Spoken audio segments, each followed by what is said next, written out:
Hello and good afternoon. Ukrainian President Volodymyr Zelensky has voiced significant concerns about the adequacy of European security guarantees amid ongoing tensions with Russia. He emphasizes that while European support is crucial, it is insufficient without robust backing from the United States, especially with Donald Trump poised to return to the White House in a month's time. Recently, Zelensky welcomed a new €30 billion aid package from Europe aimed at bolstering Ukraine's defense capabilities. As discussions on post-war scenarios unfold, the interplay between European and American support remains critical to Ukraine's security and future stability amid persistent geopolitical tensions. All this and more to be discussed in today's episode. Welcome to In Depth.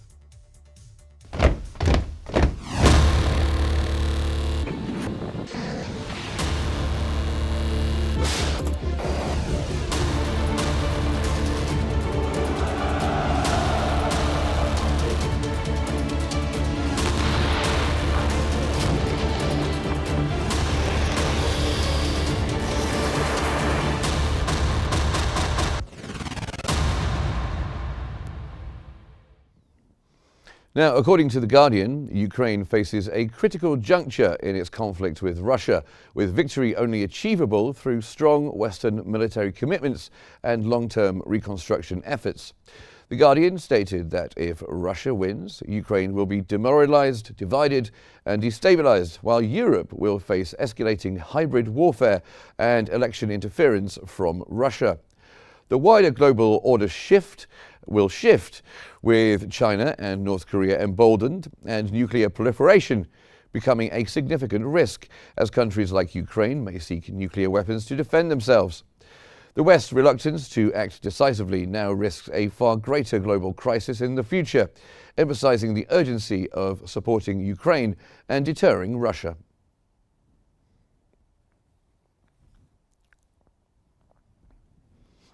In a Financial Times report, Donald Trump's team has informed European officials that upon taking office, he will demand NATO members increase defense spending to 5% of GDP, although he plans to continue military aid to Ukraine.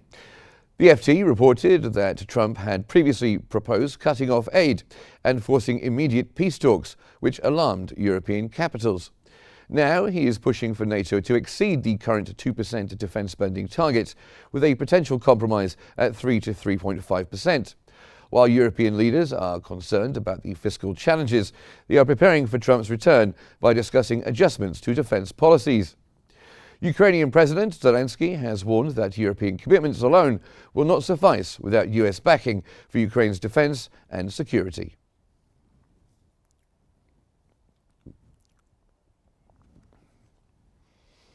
Now, to provide further analysis, we are joined by Ambassador Richard Schmierer, a former diplomat from Washington. And we are also joined by Rami El-Kalioubi, a professor at the Faculty of Oriental Studies from Moscow. Welcome to you both. We're going to start with Ambassador Schmierer. What specific security guarantees does President Zelensky believe are necessary from NATO and especially the United States? Well, of course, his best case would be membership in NATO, but that clearly is not on the table. So what is being discussed, and it seems that several European countries are considering providing European troops into Ukraine as a means of ensuring that whatever negotiated settlement is reached, a ceasefire or whatever, that there would be forces in place to ensure that Russia did not use a ceasefire to rearm and then later reattack. So I think some kind of formula involving European forces, involving European military support to Ukraine would be something that ultimately Zelensky might have to accept in order to enter into some kind of a ceasefire. And Professor El-Kalioubi, what are the main concerns expressed by President Zelensky regarding European security guarantees, and how do they particularly impact Ukraine's defense strategy? Actually, Zelensky, during marketing the war with Russia, always emphasizes that Ukraine is fighting on behalf of whole Europe and whole Western world, and that's why he presents that idea. If Ukraine is defeated, then the European countries will be the next. He does not mention which countries exactly, but probably he means such countries as Poland or Baltic states, Latvia, Lithuania, and Estonia.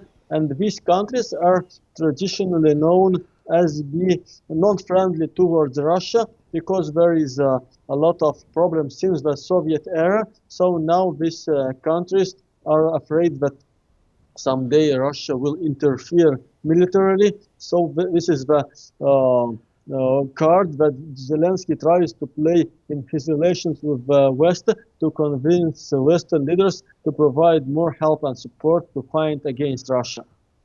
And Mr. Ambassador, to coin a phrase, this is the biggest known unknown. How might Donald Trump's return to the White House influence U.S. support for Ukraine? Well, I think as you indicated in the introduction, one element of that will be to put pressure on the Europeans to increase their military spending, both their own defense spending and their military support for Ukraine. I think President Trump will continue to support Ukraine, but probably at a lower level than President Biden did. And as a result, it will be necessary for the Europeans to step up their game.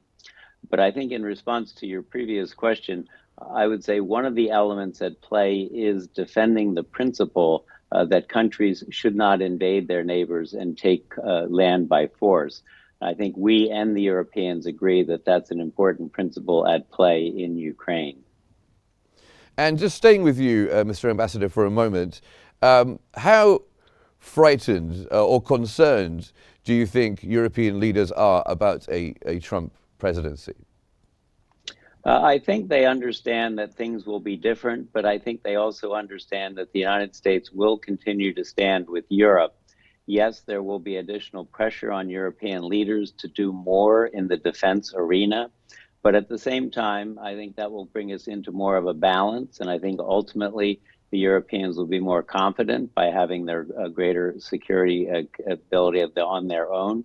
And so I think we will just simply find a new balance between the US and Europe, with both of us continuing to still work as allies. And Professor, to you, how significant do you think this European aid package is, worth 30 billion euros for Ukraine's military capabilities?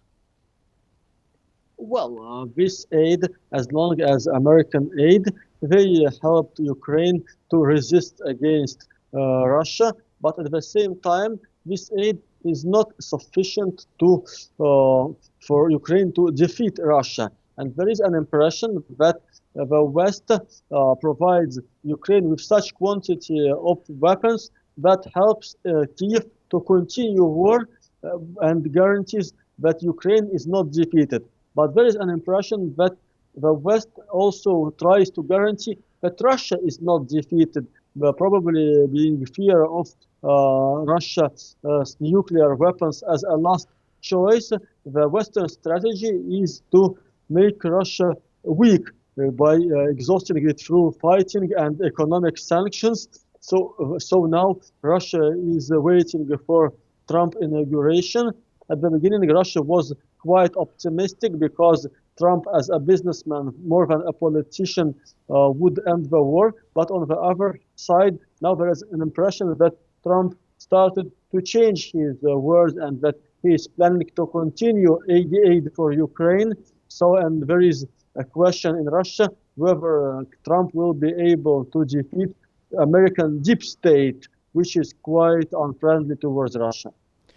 And Ambassador Shmira, I just wanted to come back to something that Professor El-Kayoubi mentioned. He said that the war the war on Ukraine by Russia is seen as a war in the West. That it's the West and it's Europe and it's America with Ukraine doing the fighting for us against Russia. Is that how it's seen? Is that how it's seen in Washington? Well, it's seen as standing up to an invasion. And I think we've all seen over the last 70 years that the principle that you should not be allowed to take land by force and that large countries should not be allowed to invade their smaller neighbors, that's been a principle ever since World War II. So I think more than specifically fighting for Ukraine itself, it's fighting for the idea that we have to deter any country that wants to take land by force from its neighbor, because there are other places in the world where that could happen if countries believe that the international community will not stand up for that principle. So yes, in a sense, we're fighting with the Europeans for Europe, but we're also fighting with the Europeans and the Ukrainians for the idea that everybody in the world needs to know that they will not be allowed to get away with invading a neighboring country and taking land by force. And Professor, in what ways do you think the United States could enhance its support for Ukraine in light of these calls for additional military assistance by President Zelensky? Well, I think there might be some increase in this support, but I repeat again, this support is not crucial to change the situation of the ground. Now, Russia is quite slowly getting control over more villages and small cities in eastern Ukraine. So, on the strategic level, neither Russia nor Ukraine cannot defeat each other, which means that this war should end at the negotiations table. But on the other hand, there is another problem that the war between Russia and Ukraine combines between some characteristics of a war between two different states and another civil war, because Russians and Ukrainians are historically very close people. They follow the same Orthodox Christianity. During many centuries, they lived together in the same country, in the Russian Empire and the Soviet Union. And only after the Soviet Union collapsed, Russia and Ukraine became two different states. And the history teaches us that the civil war is difficult to end by some compromise without total defeat of one party. That's why there is a risk that this war might continue for a few more years. Well, I want to put those points that you just made there to Ambassador Chmyra in just a moment, but we're going to take a short break to explore how Zelensky has raised significant concerns regarding the sufficiency of European security guarantees amid ongoing tensions with Russia. We'll be back in just a moment. European security guarantees amid the ongoing tensions with Russia. During a recent summit in Brussels, he emphasized that European assurances alone would not suffice for Ukraine's long-term security, particularly with the potential return of Donald Trump to the US presidency. Zelensky stated, "I believe that European guarantees won't be sufficient for Ukraine," underscoring the necessity of a unified front involving both American and European commitments to ensure Ukraine's security. Zelensky's remarks come as European nations face increasing pressure to provide more substantial military support to Ukraine. He called for enhanced security measures, including the deployment of peacekeeping troops as suggested by French President Emmanuel Macron. Additionally, Zelensky has expressed a desire for greater American support, voicing concerns that a Trump administration might lead to reduced military assistance for Ukraine, which could compel Kyiv into unfavorable negotiations with Moscow. In response, European leaders are advocating for increased military aid to bolster Ukraine's defenses, particularly in air defense systems and artillery, to prepare for potential future negotiations. However, Zelensky remains adamant that without US involvement, any guarantees offered by Europe alone will fall short of addressing the security challenges posed by Russia. The situation underscores the complexity of international relations and highlights the critical role of transatlantic cooperation in ensuring Ukraine's sovereignty and stability.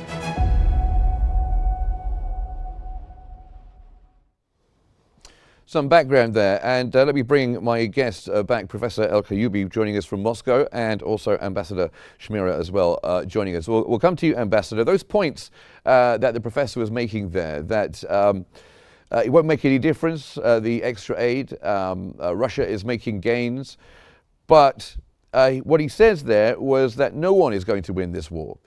Is that a view shared by you? I think that is the view that most people are coming to. It has essentially been a stalemate for well over a year. There have been small gains on each side during that time, but no indication that either side is going to be able to win an outright victory. And the devastation, the death, the destruction have become so horrendous that I think both sides would be looking ultimately to some kind of a ceasefire. So I think both sides are now looking to position themselves in as strong a position as possible in order to have an advantage or have a leverage during a ceasefire negotiation. And I think President Trump and the Europeans will support Ukraine as it seeks to get the best deal that it can out of what I believe will be the coming ceasefire discussions. And Professor, what do you think are the potential scenarios that could unfold for both Ukraine and for Russia? Actually, it depends on the position of Trump. It might be a good scenario if Trump manages to convince both Putin and Zelensky to cease fire and to stop the war on the current fire lines. But on the other hand, there is a risk that Putin will refuse this choice because now Russia has slow progress on the ground. And this is not the right moment to cease fire from the Russian point of view, as Moscow hopes to take control over more territories. In this case, Trump can provide Ukraine with more weapons and impose new sanctions upon Russia. And in this case, the war will continue both militarily, economically, and politically.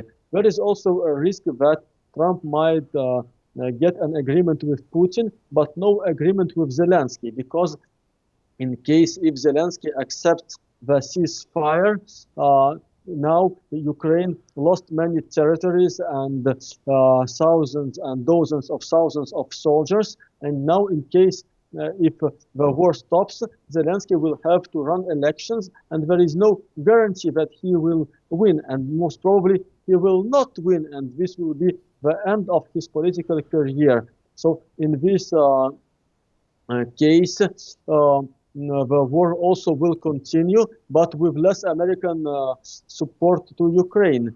There is also the fourth scenario that Trump will not get agreed neither with Putin nor with Zelensky. In this case, Trump will cut some aid from Ukraine and impose new sanctions upon Russia. And in this case, the war will continue until the international conditions change to allow organize new negotiations. So now we have four scenarios.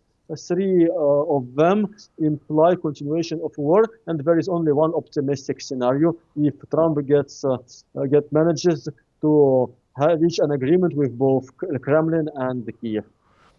Well, that does sound like a likely a scenario. Ambassador Shmiri, you could comment on that if you wish. But I wanted to ask you, how does Zelensky's call for increased American support once again, how is that seen by the American people? Obviously, many Americans put Donald Trump back in the White House with that enormous victory in November, and many of them wanted aid to Ukraine, military aid to Ukraine, to be cut off. How is that seen, do you think, with the American people? Well, first, I would suggest that in the recent election, the issue of Ukraine was really not one of the top issues. The top issues really were economics and then the southern border. There is a certain group within the Trump support group that does want to see the end of U.S. support for Ukraine. But I think that's a relatively small group, and it's certainly a small minority of the overall American population. So there is still pretty broad support among all Americans to help Ukraine. But I do think that Americans would like to see Europeans also do more to help Ukraine. So I don't think there's any concern that America will abandon Ukraine, but I think we will look for a different balance in the support. But to answer your other question, I do think that President Putin given what Russia has suffered over the last several years, both in terms of militarily and its economy, would be open to some way to get to a ceasefire. So yes, he's probably trying to gain some more ground before they enter negotiations. But then I think he would like to get to the point where they can have a ceasefire. He can declare victory by having taken over certain areas of Ukraine, and then we can get to finally to a ceasefire.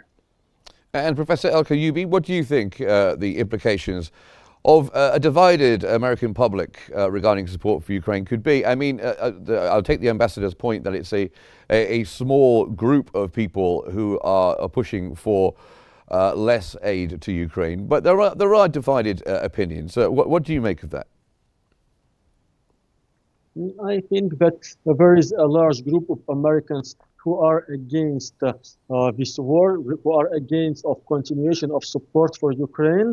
And actually, Trump won the elections against Kamala Harris, and Kamala Harris represented in the last few years this team that provided a lot of support for Ukraine. So there is an impression that the American society went righter than before, that there is a more anti-globalist mood, and the new president Donald Trump, who represents this wave, managed to win elections with a huge difference, unlike 2016, when actually he got less voices than Hillary Clinton, but he managed to get the more votes in this syndicate of elections that represents different states.